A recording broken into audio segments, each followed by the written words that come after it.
பன்னிரண்டோசான் உடலாவும் அங்குலம் பன்னிரண்டோசானும் பின்தொடை மையவர்ணம் உள்தொடை மையவர்ணம்.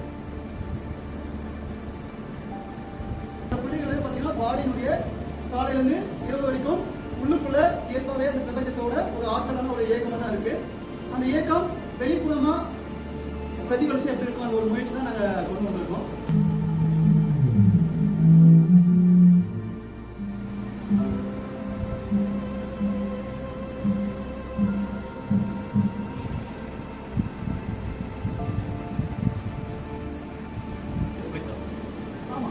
Noisy and other.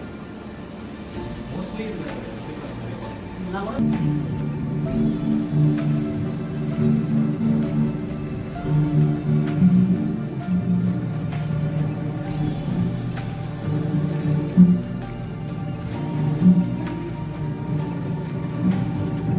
இப்படி ஒரு ஆர்கிடெக்ட் பில்டிங் கூட்டிட்டு போனீங்கன்னா அவங்க எங்க ஒரு பில்டிங் சாஞ்சிருக்கோம், அவங்க சாஞ்சி எடுத்து போய் வேலை செய்யாங்க. இங்க ஒரு தட்டு தட்டு அந்த பில்டிங் வந்து மேலே நிற்கும்.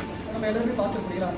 அதே புள்ளி தான், அதே போல தான் உங்க பாடியில ஒரு ப்ராப்ளத்துக்கான இடம் பர்டிகுலர் அங்கே போகாம அதோடைய சால்வ் வந்து பற்றி வேற இடத்துல இருக்கும்.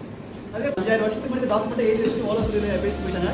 இப்போ நாங்கள் அதை வெளியில எடுத்து என்னென்ன பண்ண முடியுது அவங்கள பற்றி ரிசர்ச்சாக தரப்பியாக கொடுத்துருக்காங்க.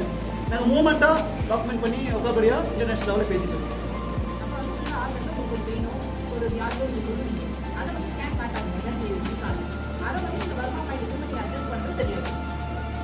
இயல்பாகவே இந்த ஒர்க் வந்து பார்த்தீங்கன்னா சைலண்ட் நிறைய டிமாண்ட் பண்ணிச்சு.